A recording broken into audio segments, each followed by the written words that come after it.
तपाईँ राम्रोसँग बस्नु न है मम्मी, तपाईँ हुनुहुन्छ त हामी छौँ, नत्र भने कोही पनि छैन भन्ने जस्तो कुरा गर्छन् दुइटैले। अनि त्यति साना साना छोराछोरी छोडेर अर्काको देशमा दुःख गर्न जाँदै हुनुहुन्छ परिवार छोडेर, मनले मान्छ तपाईँको?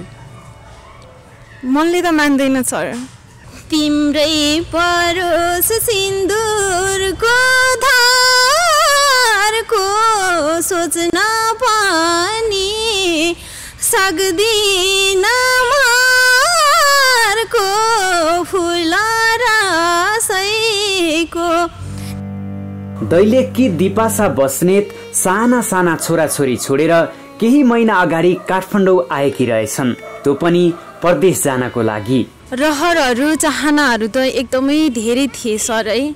सानो 14 वर्षको उमेरमा बिहे भयो, बच्चा बच्चीसँगै आजसम्मको बाँकी जिन्दगी यसरी नै बिताएँ। गायिका बन्ने सपना चाहिँ म सानो 6-7 क्लासमा पढ्दादेखि नै थियो सर। सानो गाउँघरमा कार्यक्रमहरू हुँदाखेरि स्कुलमा सबैले मलाई चाहिँ ल गाउँछस्, राम्रो गाउँछस्, गान भन्नुहुन्थ्यो। सानैदेखि गायिका बन्ने सपना भए पनि घरको आर्थिक अवस्थाले गर्दा उनी परदेश जान लागेको बताउँछिन्। दिपासाको एउटा 5 वर्ष र एउटा 8-10 वर्षको बच्चा रहेछन्। साना बच्चाहरूलाई सम्झेर दिपासा भावुक बन्छिन्। बाबा मम्मीलाई पनि म विदेश जान्छु भन्ने कुरा चाहिँ भनेको छैन, किनकि उहाँहरू पीर मान्नुहुन्छ। यति सानो बच्चा छोडेर परदेशमा कसरी गएर बस्छ होला र भन्ने कुरा गर्नुहुन्छ। मैले भाइसँग चाहिँ सल्लाह गरेर म चाहिँ जान्छु बाहिर, म जानै पर्छ, म नगए भने कसरी ऋण तिरिन्छ, कसरी छोराहरू पढाउन सकिन्छ र सकिँदैन, म चाहिँ जान्छु भनेर उसँग भाइसँग चाहिँ सल्लाह गरेँ। अनि बाबा मम्मीलाई चाहिँ थाहा छैन, म उतै गएर काममा लागिसकेपछि मात्रै मेरो बाबा मम्मीलाई भनेको उहाँहरू चाहिँ रुन थालिहाल्नुहुन्छ कि। दर्शकबिन, मेरो नाम गोविन्द पङ्गेनी हो। आज दिपासासँग गरिएको यो कुराकानी पुरा हेर्नुहोला र यो भिडियोलाई सपोर्ट गरेको छ वेब सर्फर इन्टरनेटले। वेब सर्फर घर घरमा फाइबर इन्टरनेट र TV service. Contact 015970222. For more details, visit www.websurfer.com.mp. नमस्कार, धेरै धेरै धन्यवाद सर हजुरलाई र खरो मिडियाको सम्पूर्ण टिमलाई विशेष आभार प्रकट गर्न चाहन्छु। हजुर, घर चाहिँ तपाईँको दैलेख भन्नुभयो? हजुर सर, दैलेख र केही वर्षदेखि बसाइ चाहिँ कोलपुरमा छ। अरू अहिले फ्यामिलीहरू चाहिँ दैलेखमै हुनुहुन्छ। तपाईँ चाहिँ कोलपुरमा के गर्ने? कोलपुरमा खासै त्यस्तो केही पनि थिएन सर। अब बाबुहरू छ, बाबुहरूलाई पढाउनको लागि कोलपुर आएको। अहिले लकडाउन, यो कोभिडले गर्दाखेरि सबैलाई धेरै समस्या बनाइरहेको छ। लकडाउनले गर्दा बाबुहरू अहिले दैलेखमा छ, म चाहिँ अहिले काठमाडौँ। तपाईँको भनेपछि तपाईँ विवाहित हुनुहुन्छ? हजुर सर। अनि कतिजना छोराछोरी तपाईँ? मेरो 2 जना बाबुहरू छ सर। 2 जना। श्रीमानले के गर्नुहुन्छ? उहाँ चाहिँ अहिले पहिला पनि विदेश जानुभएको थियो, अनि आएर 1-1.5 वर्ष घरमा बस्नुभयो, अनि अहिले फेरि बाहिर नै हुनुहुन्छ। बाहिर नै हुनुहुन्छ? अनि फेरि तपाईँ त श्रीमान बाहिर नै हुनुहुन्न रहेछ, तपाईँ फेरि परदेश जाने भन्दै अहिले काठमाडौँमा आउनु भएको छ, 2 महिना भएको रहेछ। किन श्रीमान विदेशमा हुँदाहुँदै तपाईँ फेरि कमाउन थाल्नु भयो त? अब सर पारिवारिक समस्या भनौँ, अब उहाँ चाहिँ अहिले साउदीमा हुनुहुन्छ होइन, र 4-5 महिनादेखि उहाँ कन्ट्याक्ट बिन भएर बस्नुभएको छ, र बच्चाहरूको लागि र उहाँ जाँदादेखिको ऋण पनि त्यतिकै बाँकी छ। अब ऋणहरू सबै मेरो नाममा भएको हुनाले अलिकति मलाई नै समस्या पर्ने भयो। त्यसैले गर्दा अब बाबुहरूको भविष्यसँगै अनि आफ्नो नाममा भएको ऋण अब किस्ता त हाल्नुपर्छ, त्यसको लागि। जस्तो तपाईँको नाममा चाहिँ ऋण लिएर श्रीमान विदेश जानु भएको? हजुर सर, हजुर। अनि श्रीमानले कमाउनुहुन्छ होला नि त, गएको ऋण त तिर्नु भयो होला? अब कमाउनु चाहिँ अब हुन्थ्यो, पहिला चाहिँ अब पठाउनु हुन्थ्यो, अलिअलि खर्च सायद किस्ता तिर्ने हाल्नुहुन्थ्यो पैसा चाहिँ। अहिले 4-5 महिना भयो पठाउनु भएको छैन पैसा। बाबुहरू चाहिँ अहिले दैलेखमा छ, अनि म चाहिँ काठमाडौँमा छु। यो कोभिडले गर्दाखेरि लकडाउन भयो र बाहिर जाने योजना पनि सफल भएन, अहिले यतिकै बन्दमा परे जस्तै गरेर बसिरहेको छु यहाँ। अनि जस्तो अब श्रीमानले 5 महिनासम्म किन पैसा पठाउनु भएन? के कारणले? उहाँ बिरामी हुनुहुन्थ्यो कि अथवा तपाईँसित नराम्रो भयो कि? केही न केही कारण होला नि त। तपाईँ परदेश नै, छोरी मान्छे परदेश नै लाग्नुपर्ने त ठुलै बाध्यता होला। अब कारणहरू चाहिँ अब पहिला नि 1-2 वर्ष त्यस्तै सम्बन्ध हाम्रो बिग्रेकै हो होइन, अनि पछि चाहिँ उहाँ घर फर्केर आउनुभयो, ठिक छ भन्यौँ। पारिवारिक समस्याहरूलाई चाहिँ अब सुल्झाउँ, जस्तो हुन्छ दुःख सुख गरेर खाउँ भन्ने सोच्यो, अनि फेरि उहाँलाई विदेश पठाइयो, तर उहाँको व्यवहार चाहिँ फेरि पहिलाको जस्तै भयो। भनेपछि अहिले परिवारलाई श्रीमानले हेर्नुहुन्न? हेर्नु हुँदैन सर। त्यही भएर तपाईँ अब विदेश जान भनेर काठमाडौँमा आउनुभयो? हजुर, विदेश जान भनेर काठमाडौँ आएँ। काठमाडौँ सोचे जस्तो छैन रहेछ, अब नचिनेको ठाउँ, अब नचिनेका मान्छेहरू होइन, त्यति सजिलो चाहिँ सहज छैन रहेछ। धेरै बाधाहरू भयो यहाँ आउँदाखेरि। अब पासपोर्ट बनाउन जाँदा यता गर्दा एकदमै गाह्रो भयो, अप्ठ्यारो फिल भयो। तर त्यसै बिचमा लकडाउन भइदियो अनि त्यतिकै यसरी बन्दी जस्तो भयो काठमाडौँमा। 2 महिना भयो काठमाडौँ आएको तपाईँ? हजुर सर, 2 महिना पुरा भइसक्यो। अत्यन्तै दुःखको कुरा सुनाउनु भयो। तपाईँको त यति राम्रो आवाज रहेछ, अघि पनि मैले सुने, यति राम्रो आवाज रहेछ, गायिका बन्ने पनि त तपाईँको ठुलो रहर होला? रहरहरू चाहनाहरू त एकदमै धेरै थिए सर है। सानो 14 वर्षको उमेरमा बिहे भयो, बच्चा बच्चीसँगै आजसम्मको बाँकी जिन्दगी यसरी नै बिताएँ। गायिका बन्ने सपना चाहिँ म सानो 6-7 क्लासमा पढ्दादेखि नै थियो सर। सानो गाउँघरमा कार्यक्रमहरू हुँदाखेरि स्कुलमा सबैले मलाई चाहिँ ल गाउँछस्, राम्रो गाउँछस्, गान भन्नुहुन्थ्यो।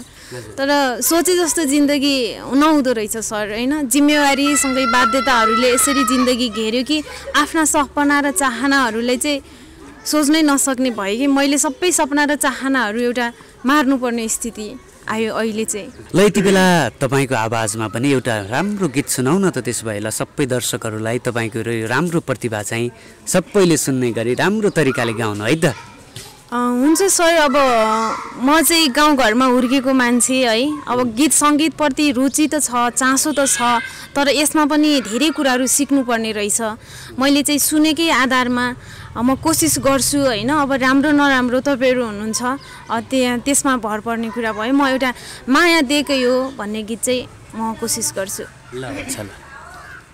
टाढा छु म सम्झेर रोहलान्, सम्झेर रोहलान्, तिनको हेरचाह गर्ने चाहिँ को होलान्, माया देकै हो। तिमीलाई धोका दिनु र म मर्नु एकै हो। सम्झेर रोहलान्, सम्झेर रोहलान्, तिनको हेरचाह गर्ने चाहिँ को होलान्, माया देकै हो। तिमीलाई धोका दिनु र म मर्नु एकै हो। तिमीलाई धोका दिनु र म मर्नु एकै हो। Thank you. कति राम्रो गीत गाउनु भयो, साह्रै राम्रो गाउनुहुने रहेछ है गीत त। साह्रै राम्रो भन्दा पनि सर हजुरले राम्रो भनिदिनु भयो। म त अब एउटा उदाउँदै गरेको बिहानीको सूर्य जस्तै हुँ, थाहा छैन दिनभरि उज्यालो छर्न सक्छु या सक्दिनँ, दिनभरि घाम लाग्न सक्छु या सक्दिनँ। परिस्थिति र समयले यति धेरै पेलेको छ, यति धेरै समस्यामा पारेको छ। बच्चाहरू एकातिर छन्, आफू एकातिर छु। फर्स्ट टाइम बच्चाहरूदेखि टाढा भएर बसिरहेको छु। गाह्रो त एकदमै भएको छ। गायिका बन्छु है भन्ने चाहिँ सोचिरहेको थिएँ। घरमा हुँदा पनि भाइले बहिनीले चाहिँ धेरै मिडियाको साथीहरूलाई फोन गर्नुहुन्थ्यो, एकचोटि जानुस् न दिदी, कतै मौका पाइहाल्नुहुन्छ कि भन्ने कुराहरू पनि गर्नुहुन्थ्यो। तर सोचे जस्तो हुन रहेछ नि सर, एकदमै गाह्रो रहेछ मिडियाको साथीहरूसँग नजिक हुन र उहाँहरूसँगै यसरी बसेर इन्टरभ्यू दिने त्यस्तो सौभाग्य चाहिँ मिलेन। जस्तो तपाईँ त अब मान्छे त सानसानैदेखि धेरै उमेर भयो जस्तो लाग्दैन, 2वटा बच्चाहरू पनि छन् भन्नुभयो। कति उमेरकै हुनुभयो तपाईँ अहिले? म चाहिँ अहिले 28 रनिङमा छु सर। मेरो 14 वर्षको उमेरमा बिहे भएको हो। कति सानो उमेरमा बिहे गर्नुभएको त? मेरो चाहिँ पारिवारिक स्थिति पहिल्यैदेखि नै त्यस्तै निम्न वर्गीय हो हामी चाहिँ होइन। एकदमै समस्या थियो, त्यसैले गर्दाखेरि सम्बन्ध चाहिँ जोडियो अर्को ठाउँमा होइन। सायद अब यतातिर भएन अर्कोतिर हुन्छ होला भन्ने एउटा सोच हुन्छ नि त। माइतमा केही कुराहरू प्राप्त भएन भने घरमा चाहिँ हुन्छ कि भन्ने एउटा आश हुन्छ। तर खै सर भगवान्ले नै हेला गरेर हो कि या त किस्मत नै राम्रो नभएर हो कि, तर सोचे जस्तो कहिले पनि भएन। अहिले चाहिँ आफ्नो बारेमा भन्दा पनि बच्चाहरूको भविष्यको बारेमा सोच्नुपर्ने बेला आयो। आफ्ना इच्छा चाहना मारेर भए पनि उनीहरूको सब आवश्यकताहरू चाहिँ म कसरी पुरा गर्न सक्छु भन्ने सोचले गर्दा आज यहाँ छु। अनि कति वर्षका छन् तपाईँका बालबच्चाहरू? मेरो ठुलो चाहिँ बाबुजी 11 वर्षको छ अनि सानो चाहिँ 5.5 वर्षको छ। ठुलै भएका रहेछन् होइन? अब हुर्किसकेछन्? हजुर, ठुलो छोरा त एकदमै धेरै कुरा बुझ्ने छ, तर सानो चाहिँ अलि सानै छ। तर पनि तपाईँ राम्रोसँग बस्नु न है मम्मी, तपाईँ हुनुहुन्छ त हामी छौँ, नत्र भने कोही पनि छैन भन्ने जस्तो कुरा गर्छन् दुइटैले। अनि त्यति साना छोराछोरी छोडेर अर्काको देशमा दुःख गर्न जाँदै हुनुहुन्छ परिवार छोडेर, मनले मान्छ तपाईँको? मनले त मान्दैन सर। मेरो सानो छोरा जहिले नि मसँगै हुन्थ्यो, दिनमा त्यसलाई चाहिँ 3-4 चोटि भोक लाग्थ्यो कि सर। म यहाँ काठमाडौँ म खाऊ नखाऊ मलाई चाहिँ त्यो वास्ता हुँदैन, मेरो छोराले खान्छ कि खाँदैन होला त्यस्तो चाहिँ हुन्छ। तर ठुलो छोराले चाहिँ एउटा आशा दिन्छ कि के भन्छ भने मम्मी म 11 वर्षको भएँ, म 20 वर्षको हुँदा त पैसा कमाउँछु है, तपाईँलाई थाहा छ किस्ताको टेन्सन छ, तर तपाईँले 8 वर्ष दुःख गर्नुहोस् अझै भन्छ। तर मैले चाहिँ कस्तो आमा हो, अहिले 11 वर्षको छोरालाई चाहिँ ऋणको लागि परदेश जाँदैछु, तिमीहरूको शिक्षाको लागि परदेश जाँदैछु, मैले तिमीलाई राम्रो बाटो देखाउन सक्छु भनेर बाहिर जाँदैछु। तर एकदमै गाह्रो हुन्छ सर, काठमाडौँ बसेको जति पनि समय छ नि हरेक रात रोएरै बितेको हुन्छ उनीहरूदेखि टाढा हुँदा। कुन देशमा जान भनेर तपाईँ अहिले काठमाडौँ आउनु भएको हो त? म चाहिँ अब दुबई र कतार मध्ये एक ठाउँमा जाउँला भन्ने चाहिँ सोचेर आएको हो होइन। र कहिलेकाहीँ केही पनि सोच भयो भने काठमाडौँ आइसकेपछि सबैले, मेरो भाइले बहिनीले चाहिँ के भन्यो भने दिदी तपाईँ त काठमाडौँ हुनुहुन्छ, काठमाडौँ सबै मान्छेहरूको फ्युचर बनेको छ होइन, तपाईँले पनि एकचोटि कोसिस गर्नु होला न भन्ने कुरा गर्दै थियो उनीहरूले। म कसलाई चिनेको छु र म कोसँग जानु, अनि त्यति भयो भने धेरै नभए मैले 20,000 पैसा कमाएर घर पठाउन सकेँ भने म त जस्तो तस्तो बाँचिहाल्छु होला। मैले 20,000 मात्रै पैसा पठाएँ भने पनि केही राहत हुन्थ्यो घरमा मेरो छोराहरूलाई, र ब्याङ्कमा एकैचोटि धेरै तिर नसके पनि थोरै गरेर तिर्छु होला सोचेँ। त्यसपछि सेक्युरिटी गार्डको तालिम पनि लिएँ। काठमाडौँ आएर? हजुर, काठमाडौँ आएर सेक्युरिटी गार्डको तालिम लिएँ, त्यही 5,000 पैसा तिर्नु पर्यो। त्यसपछि चाहिँ जब स्टार्ट भयो भने 17-18 हजार हुन्छ सोचेँ। त्यसपछि कसैलाई चिनेछु भने रोदी घरतिर काम गर्न गएँ भने मेरो घरमा चाहिँ पैसा पठाउन पुग्छ कि भन्ने सोचेँ, तर सोचे जस्तो भएन कि सर। त्यसै लकडाउन भयो अनि यतिकै रह्यो। अनि तपाईँ विदेश जानै भनेर काठमाडौँ आउनु भएको हो कि अरू काम गर्छु भनेर आउनुभयो, अनि अथवा काठमाडौँ आइसकेपछि विदेश जाने मानसिकता बनाउनु भयो त तपाईँले?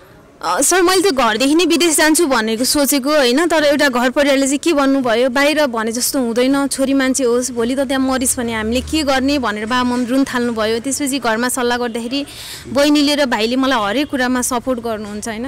उनीहरूले चाहिँ जहिले नि भनिराखेको हुन्छ दिदी एकचोटि मिडियामा जानु न, अनि के थाहा तपाईँले पनि कतै केही गर्न पाउनुहुन्छ कि होइन। अब दोहोरी साँझहरू छ कति धेरै काठमाडौँमा, त्यता पनि काम गरेर तपाईँले आफ्नो खर्च टार्न सक्नुहुन्छ, केही पैसा हामीलाई पठाउन सक्नुहुन्छ, एकचोटि ट्राई गर्नु न भनेर भन्दै थियो।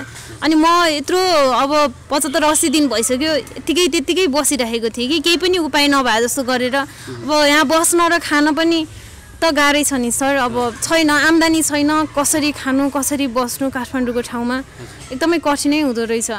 हुन्छ, तपाईँका कुराहरू फेरि राखौँला। अहिलेलाई चाहिँ फेरि अर्को गीत सुनाउनु, एउटा राम्रो गीत, मन छुने गीत गाउनु त। कुन गीत गाउनुहुन्छ? तिम्रै परोस सिन्दुरको धारको सोच्न पनि सक्दिन मारको फुल रसैको तिम्रो हुन नसके निर्माया हुन्न कसैको सिन्दुरको धारको सोच्न पनि सक्दिन मारको फुल रसैको तिम्रो हुन नसके निर्माया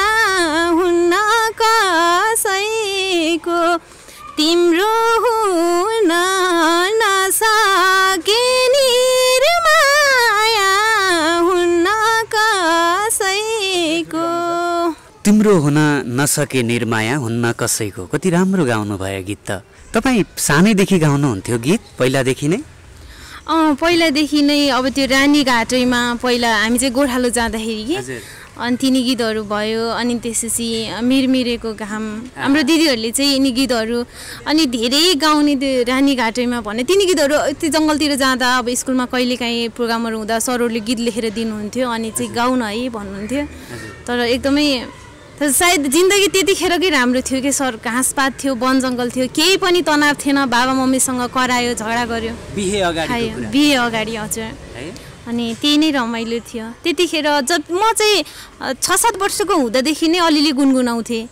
गीतहरू सुनेपछि चाहिँ गाउन मन लाग्ने त्यस्तो चाहिँ हुन्थ्यो। कति दिदी बहिनी, कति दाजुभाइ घरमा माइती पक्षमा को हुनुहुन्थ्यो? माइती पक्षमा म चाहिँ जेठो हो, अनि मेरो चाहिँ भाइ छ। मलाई चाहिँ हर दुःख सुखमा साथ दिने हरेक पटक। अनि त्यसपछि मेरो बहिनी छ एउटा र बाबा मम्मी हुनुहुन्छ। फ्यामिलीमा पनि एकदमै समस्या छ। बहिनी पनि कमजोर छ, बाबा पनि कमजोरी हुनुहुन्छ। के कमजोरी हुनुहुन्छ? बिरामी केही हो? हजुर बाबाको चाहिँ हातको चाहिँ 3वटा औँला छैन र बहिनीको चाहिँ एउटा आँखामा कमजोरी छ। अनि एउटा भाइ छ, भाइ चाहिँ ठिक छ। भाइ चाहिँ ठिक हुनुहुन्छ, सकुशल हुनुहुन्छ। अत्यन्तै राम्रो। अब यता अत्यन्तै दुःख पनि लाग्यो तपाईँको कुराहरू सुन्दा। यो उमेरमा एउटा 5 वर्षको, एउटा 10-12 वर्षको छोरा, 8-10 वर्षको छोरा छोडेर झोला समातेर परदेश जानु अत्यन्तै दुःखको कुरा हो।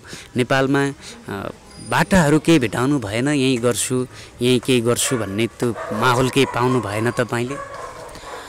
यस्तो भयो सर। अब कि त पैसा चाहिने रहेछ कि त पावरै चाहिने रहेछ सर। आफूसँग त पैसा पनि छैन, पावर पनि छैन। भोकै बसिस् भने पनि त भोकै किन बसिस् भनेर सोध्ने मान्छे शुद्ध छैन यो काठमाडौँमा भनेपछि उपाय चाहिँ केही पनि भेटिन। तर कहिलेकाहीँ चाहिँ लाग्थ्यो अब लकडाउन खुल्यो भने अब यतातिर काम गरौँ।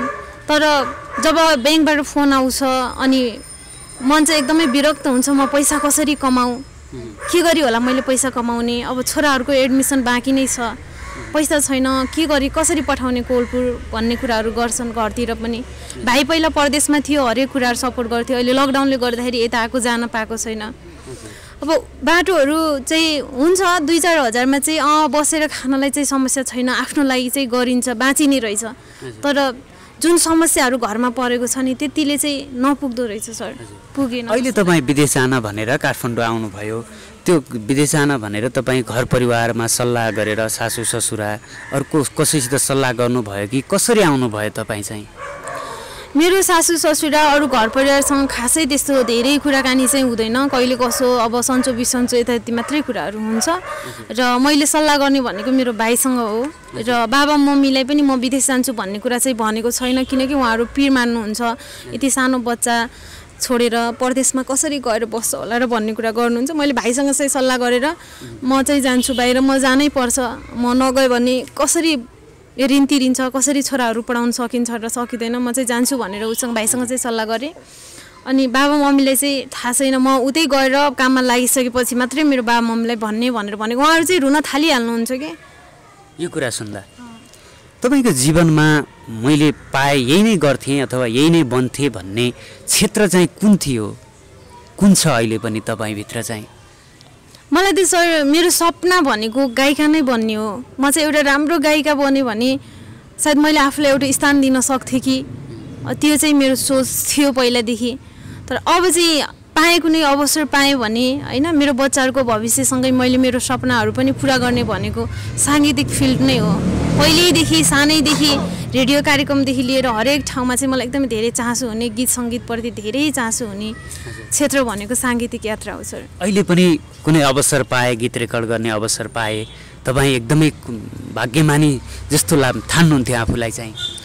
एकदमै सर, त्यो भनेको त के खोजस् काना आँखो भने जस्तै हुन्थ्यो कि मेरो लागि। मैले त्यस्तो अवसर पाएँ र यही साङ्गीतिक क्षेत्रमै कुनै एउटा आर्थिक आयसँगै आफ्नो सपना पनि पुरा गर्ने त्यस्तो अवसर जुटेको भए त सायद म जस्तो दुःख गर्न परे पनि गर्थेँ होला। नेपाल भनेको नेपाल हो, आफ्नो जन्मभूमि। अहिले कोभिडले गर्दा कयौँ लासहरू मलेसियामै छन्, अन्य देशहरूमै छन्, घरमा फर्किन पाएको छैनन्। तर त्यो दृश्य देख्दा चाहिँ म यहीँ जस्तो दुःख हुन्छ यहीँ गर्न पाइदिएको भए हुन्थ्यो जस्तो चाहिँ लाग्छ सर। त्यो त्यो वातावरण तपाईँलाई मिलेन। अब एउटा गीत सुनौँ फेरि तपाईँको आवाजमा, निकै राम्रो गीत गाउनुहुन्छ। तपाईँले अघि भन्नुभएको थियो नि, म गाउँमा हुँदाखेरि पहिला सानो हुँदाखेरि मिरमिरेको घाम कुन कुन गीतहरू गाउँथेँ भन्नुभएको थियो। त्यही गीतहरू सुनाउ न अहिले, कस्तो गाउनुहुँदो रहेछ। लाको माया अर्कैलाई चन्दा भो, आउने जाने मूल बाटो बन्द भो, रानी घाटैमा किन काँडा रोप्यौनी निर्माया, आउने बाटैमा। क्या राम्रो गाउनु भयो, तपाईँलाई धेरै धन्यवाद छ। अत्यन्तै मिठो गीत गाउनुहुन्छ। कुन गायिका बन्न पाए हुन्थ्यो, यो गायिका जस्तै बन्न पाए, यस्तै नै स्टेजमा गएर तताउन पाए, धुलो उडाउन पाए हुन्थ्यो जस्तो लाग्छ तपाईँलाई? मलाई चाहिँ अब हाम्रो टिकापुन म्यामसँग चाहिँ भेट भएको हुनाले। कहाँ भेट भयो टिकास? उहाँसँग चाहिँ कोलपुरमा चाहिँ हाम्रो बाँकेको अधिवेशन सुरु भएको थियो, त्यतिखेर उहाँ चाहिँ आउनु भएको थियो अनि उहाँसँग चाहिँ भेट हुने अवसर जुटेको थियो। त्यही भएर उहाँ जस्तै बन्न पाइदिएको भए, उहाँसँग एकचोटि फेरि भेटेर कुरा गर्न पाइदिएको भए जस्तो चाहिँ लाग्छ। कलाकारलाई भेटेको त्यो पल तपाईँको पहिलो थियो? एकदमै, उहाँलाई अनि हाम्रो सुभाष सरलाई, सुभाष केसी सरलाई अनि उहाँसँग पनि भेट भएको थियो अनि कृष्ण रेवले सरसँग, उहाँहरू 3 जना चाहिँ त्यहाँ आउनु भएको थियो अनि त्यहाँ चाहिँ भेट भएको थियो। हजुर, त्यस्तै बन्न पाए, त्यसरी नै स्टेजमा गएर गाउन पाए भन्ने तपाईँको मनमा थियो? एकदमै सर, त्यतिखेर चाहिँ उहाँहरूसँग नजिक भएर अब एउटा सानो अधिवेशनमा त्यहाँ भेट हुँदाखेरि, एउटा सदस्यता लिँदाखेरि उहाँहरूसँग त्यस्तो माहौल बन्यो भने सायद गायिका बनेर अलिकति उहाँहरूको नजिक हुन पाइदिएको भए होइन, त्यो भन्ने सोच चाहिँ थियो। त्यस्तो मन छ, त्यस्तै ठुलो कलाकार बन्ने सपना छ। विशेष गरी तपाईँलाई रमाइला गीतहरू गाउन मनपर्छ कि अलि स्याड खालका, रुन मन लाग्ने, सुन्न मन लाग्ने खालका गीतहरू गाउन मनपर्छ त? म चाहिँ अब स्याड गीतहरू एकदमै धेरै नै सुन्छु होइन, अनि अरूले भन्नुहुन्छ यस्तो स्याड गीतहरू सुन्न हुँदैन होइन, नसुन यस्तो गीतहरू भन्ने, प्रायः जस्तो म स्याड गीत नै सुनिरहेको हुन्छु र गाउन पनि त्यस्तै गीतहरू गाउँछु। खासै रमाइलो माया प्रेममा भएका गीतहरू चाहिँ खै किन त्यो नै लाग्दैन, मलाई मन नै लाग्दैन। दोहोरी फर्काउन आउँछ तपाईँलाई? ट्याक्की ट्याग शब्दहरू फर्काउँछन् नि, तपाईँलाई आउँछ कि आउँदैन? अब जस्तो ट्याक्कै ट्याग भनेर अब 1-2 चोटि चाहिँ महोत्सवमा मैले गाएको र अब यसरी अब साथीसँगहरू भेट हुँदा चाहिँ गाइयो होइन। अब त्यतिखेरको अब स्थिति र त्यतिखेर कस्तो हुन्छ थाहा भएन, तर गाउँछु जस्तो चाहिँ लाग्छ। गएको हो 1-2 ठाउँमा चाहिँ, 1-2 ठाउँमा गएको अब गाउँछु जस्तो लाग्छ। गाउन मन चाहिँ पर्छ, गाउँछु जस्तो पनि लाग्छ प्रतिस्पर्धी भएपछि, अनि मन चाहिँ छ, सक्छु होला। भनेपछि तपाईँको रगतमा शरीरका कुना कुनामा लोकदोहोरी गीत सङ्गीत नै छ? एकदमै, म त यति धेरै कि अब त्यसको कुनै बयान गर्ने ठाउँ नै छैन कि। लोकगीतको चाहिँ यति धेरै फ्यान भनौँ कि के भनौँ कि, त्यो हरेक नसामा रगतमा मेरो हरेक ठाउँमा चाहिँ लोक सङ्गीत होइन, लोकगीत चाहिँ छ। मलाई चाहिँ दोहोरी गाउन पहिलेदेखि मनपर्ने भएको हुनाले होइन, अब गाउँघरतिर पनि गाइन्थ्यो दोहोरीहरू, त्यही भएर पनि अब दोहोरी गाउन चाहिँ मनपर्छ, सक्छु जस्तो लाग्छ मलाई। मलाई एउटा टुक्काले हान्न सक्नुहुन्छ झटारो अहिले भर्खरै मिलाएर? थोरै हुने गरी म कोसिस गर्छु है, तर कुन चाहिँ भाकामा हान भन्ने हो कि।